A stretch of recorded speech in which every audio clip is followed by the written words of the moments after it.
Hi guys! Good evening! This is Manay Gina and welcome back sa aking YouTube channel.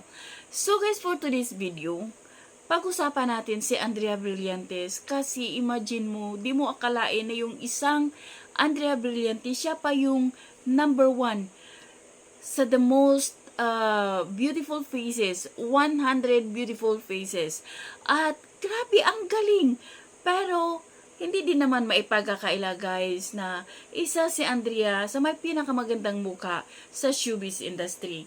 At makikita mo din naman sa kanya yung effort niya, ang galing niya. Magaling si Andrea in the sense na hindi lang siya maganda, magaling pa siyang humawak ng pera, business-minded yung bata. As in, since nung maliit pa lang yan si Andrea, nasubaybayan ko na yung paglaki ni Andrea. Kasi gustong-gusto ko nga yung mukha niya, yung mata niya. Alam niyo yun? So ngayon, talagang na-approve ni Andrea na talagang nag-top talaga siya.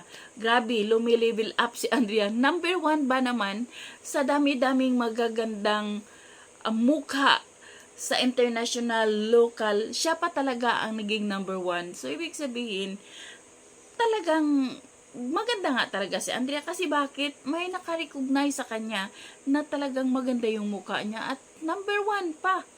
So yun lang guys, nakaka-proud lang si Andrea kasi sa murang edad niya, alam natin kung ano yung pinagdaanan ni Andrea.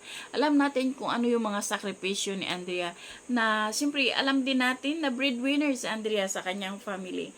So grabe, nakaka-proud. Congrats Andrea Brillantes. Ang galing lang talaga. Sana all. O diba guys?